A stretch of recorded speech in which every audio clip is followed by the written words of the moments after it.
Welcome to Newslaundry Chhota Hafta. For the full episode, subscribe because it is behind the paywall and only subscribers get access to uncut, complete content. Newslaundry Hafta is our weekly wrap of all that made the news, all that didn't, and all that should have, and all that shouldn't have. We agree, we disagree, we critique, and occasionally we beat each other up. But it's all good fun. Subscribe. This is a Newslaundry podcast and you're listening to NL Hafta. अंग्रेज अपना लगान और news laundry अपना हफ्ता कभी नहीं भूलते. I am back as your host for this week.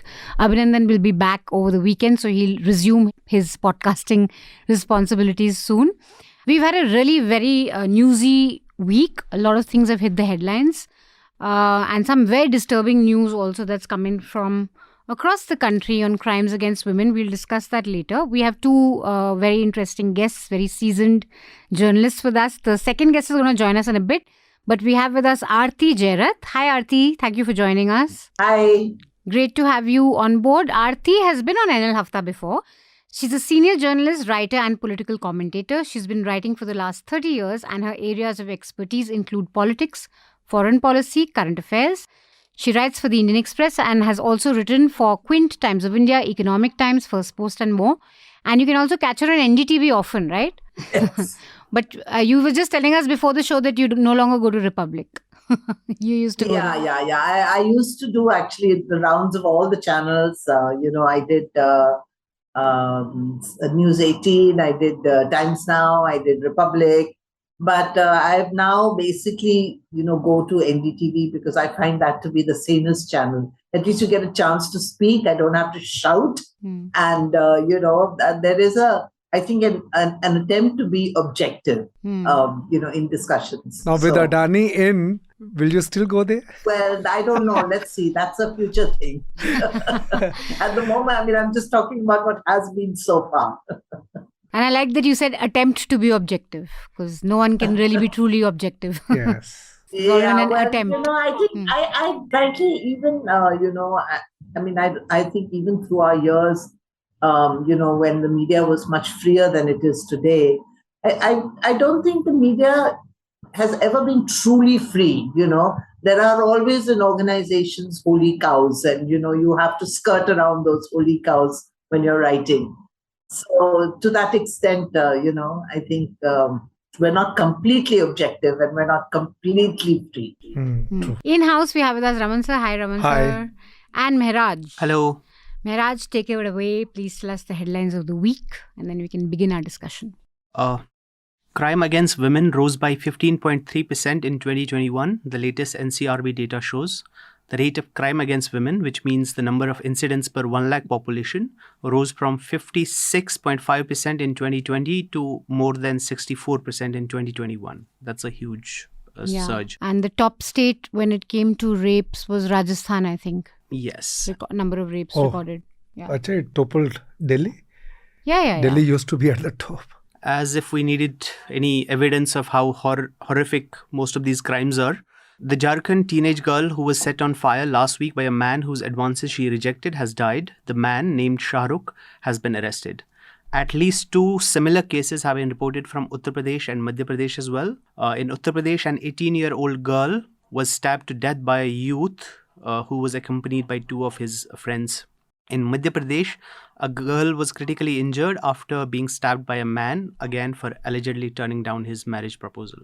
In Karnataka, Shivamurthy Muruga Sharanaru, the chief pontiff of the Jagadguru Muruga Rajendra Vidyapith Mutt, has been accused of sexually assaulting 2 girls aged 15 and 16 who were staying at the Mutt. Yeah, it's a powerful Lingayat seer basically, and he's still not been arrested, and there's a lookout notice now out for him. Jamia Millia Islamia University has cancelled the admission of scholar Safura Zargar, who is out on bail in the Delhi communal violence case. The reason they have given is that the scholar did not apply for an extension as a woman scholar before the expiry of the stipulated maximum period. That's bureaucracies on steroids, whatever that means. Seema Patra, a BJP official in Jharkhand, has been arrested for torturing her Adivasi household worker. Patra assaulted the woman with rods and a hot pan and forced her to lick urine off the floor. The BJP has suspended Patra. Yeah, and it was her son who actually helped. Blew the whistle. Yeah, on her. So, Ghulam Nabi Azad, a big shot in the Congress not until very long ago, has resigned from the party. And he has said that Rahul Gandhi has demolished the party's consultative mechanism. And the Congress, meanwhile, has said the Group of 23 or G23 never existed and blamed the media for perpetuating this mythology. G23 is reportedly a dissident group within the Congress that has been pushing for collective leadership for the last 2 years. And Azad apparently was part of the group. Hemant Soren's UPA government in Jharkhand has moved its MLAs to Raipur in Congress-ruled Chhattisgarh, apparently to prevent the BJP from poaching them and toppling the government. In a late-night hearing on Tuesday, the Karnataka High Court allowed Ganesh Chaturthi celebrations to be organized at the Idgah ground in Hubballi. The Assam government has demolished a madrasa in Bongaigaon district, claiming that it was structurally vulnerable and unsafe for human habitation. The madrasa housed 224 students, and it's the third madrasa to be demolished in the state this month alone. Gautam Adani has overtaken French billionaire Arnault to become the third richest person in the world. wow. Every other month we have one Adani headline on how he's become seventh richest, third richest. He is just behind Elon Musk and Jeff Bezos at this point. Wow. India's economy grew by 13.5% in the first quarter of this fiscal, official data released on Wednesday shows. Looking at this figure in isolation could be a little misleading though, because the comparison is with last year when the economy was depressed because of COVID. If we compare it with the June 2019 quarter, before the pandemic, then the annual growth rate works out to around 1.26%. It is behind even by RBI reckoning. Most experts had projected a rate of over 15%. Meanwhile, NCRB data shows that daily wage earners are among one of the groups with the highest rate of suicide in 2021. Nearly a third of Pakistan is underwater after floods that have hit over 3 crore people. The floods have left over 1,100 people dead. Portuguese Health Minister Marta Temido resigned on Tuesday. The reason? A pregnant tourist from India died of a cardiac arrest on Saturday after being turned away from a maternity ward. Mikhail Gorbachev, the last leader of the Soviet Union who brought an end to the Cold War, has died, aged 91. That's the headlines. So, he's been very close to the family.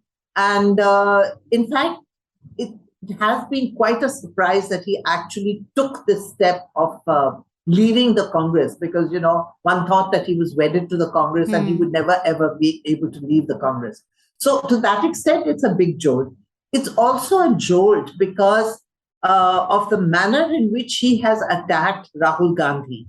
At a time when Rahul Gandhi's credibility is already quite low, and, the faith of many Congress leaders and workers in Rahul Gandhi's ability to lead them and take them to rebuild the party and to take the party to victory, that faith is pretty shaken because of the number of defeats, that the Congress has suffered over the last 7-8 years. Rahul is not being able to effect that transition in a decisive and smooth manner.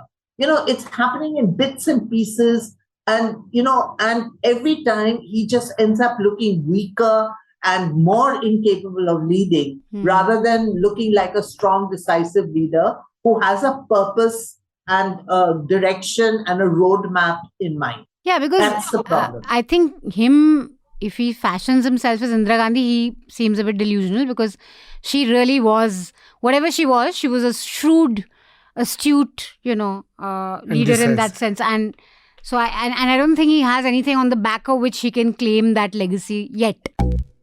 So it was quite an ironic statement actually by Ghulam Nabi Azad, that he talks about, peons and, sort of security guards taking, because that has been the culture of the Congress. And he was very much a part of that culture.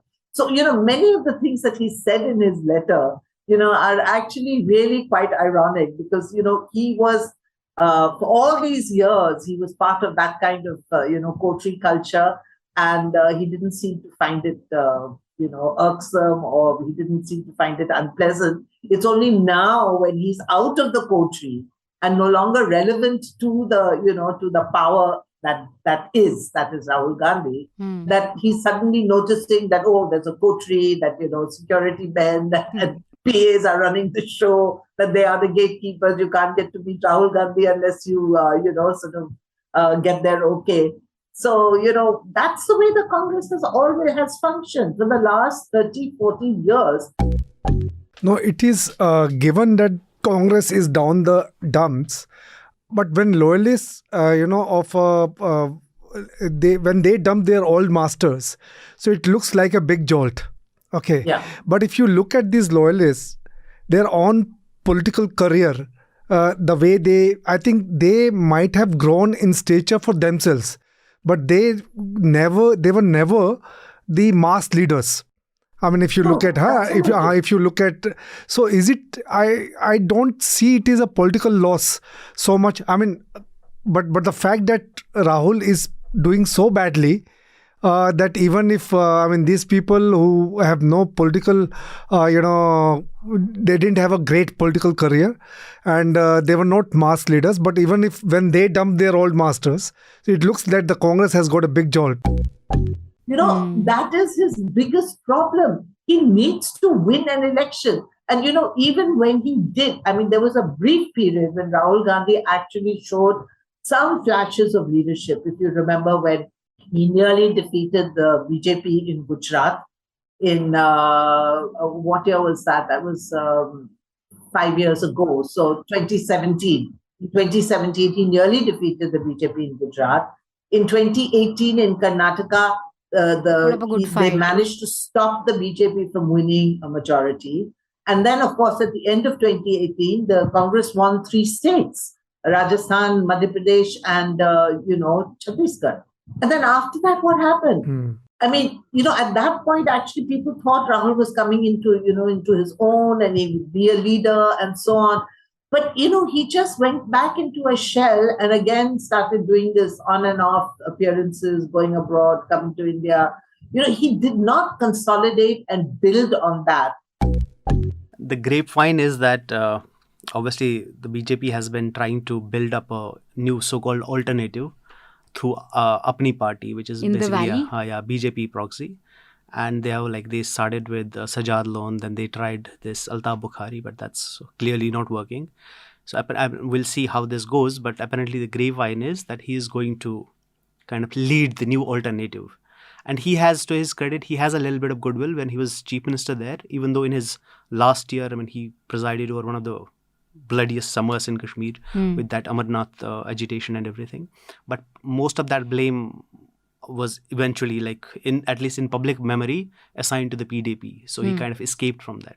And another advantage to him is he's from Doda, which is like the Doda-Kishtwar belt of Jammu division. So you are part of Jammu, so you have that BJP has been trying to build Jammu as an alternative to Kashmir. And he doesn't come strictly from the Kashmiri Muslim community. So his representation is more for the Gujars and Bakarwals who dominate that belt.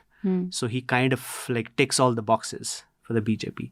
And because he has this goodwill, but at least he did until the 2019 abrogation, that has completely upended the whole political landscape. But if there was one person the ruling dispensation could have settled on to kind of lead that new alternative, to bring the electoral politics back to Kashmir, I would suggest he is the perfect person. Yeah.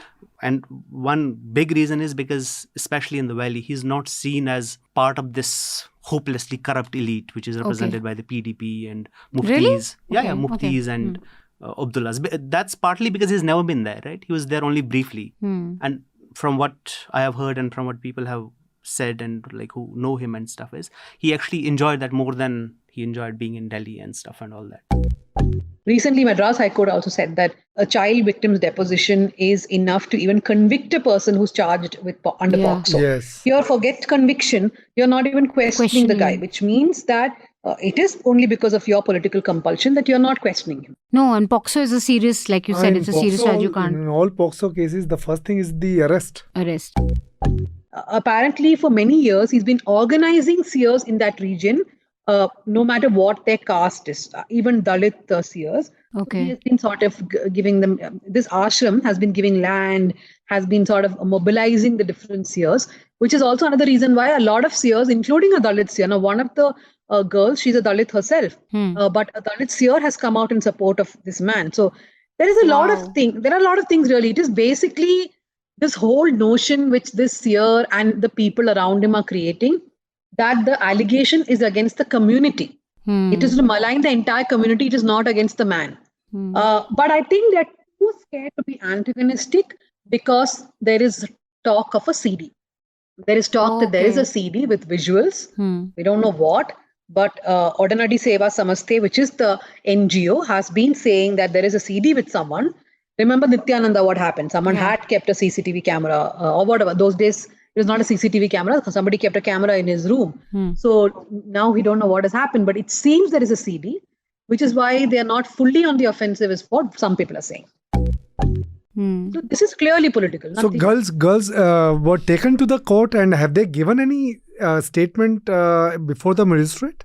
On August 30th, apparently for 5 hours, their statement was taken by a magistrate. Wow. Oh, that's section 164 statement. I mean, this has got material evidence value. So Yes, I they think have done 161 with the police and now 164 with the 164 magistrate. is huge. I mean, they should be arrested So immediately. he should be arrested immediately. Huh? There's a lookout All the notice for him culprits. apparently, but do they need to look out No, for him? I Isn't he- don't know about his lookout notice business. He's right sitting in the ashram. Why do we need a lookout notice for him? There is just every day some sort of violence here. Therefore, small newsrooms, especially, it's very difficult. But I see even in the Times of India or a Deccan Herald, so much of news reporting is on this. Every opinion piece is on this. Yeah. I do sometimes tell my reporters, why don't you just watch this movie? Or, why don't you just interview this Instagram star? Like, take a break. That's one of the reasons it's kind of like not right to see this entirely through the electoral prism. Elections are happening and they're trying to bring the mileage, because especially the last 4 or 5 years, it's been this kind of a slow burning thing across the country, this pattern. And that I would suppose makes strategic sense for them, because it's easier to keep the fire burning than turning it on and off as and when elections approach and stuff. And what this gives you is, instead of like using it to mobilize a majority at the time of election, this gives you a sort of a permanent majority.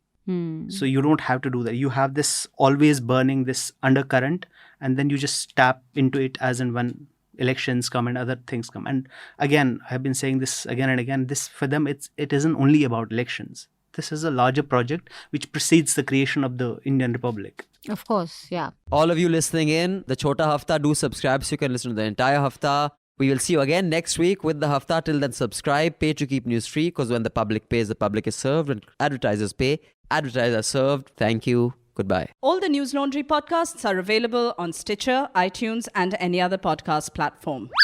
Please subscribe to Newslaundry. Help us keep news independent. To catch all our podcasts on news, pop culture, current affairs, and sport, visit newslaundry.com. Follow us on Facebook, Twitter, and Instagram, and subscribe to our YouTube channel.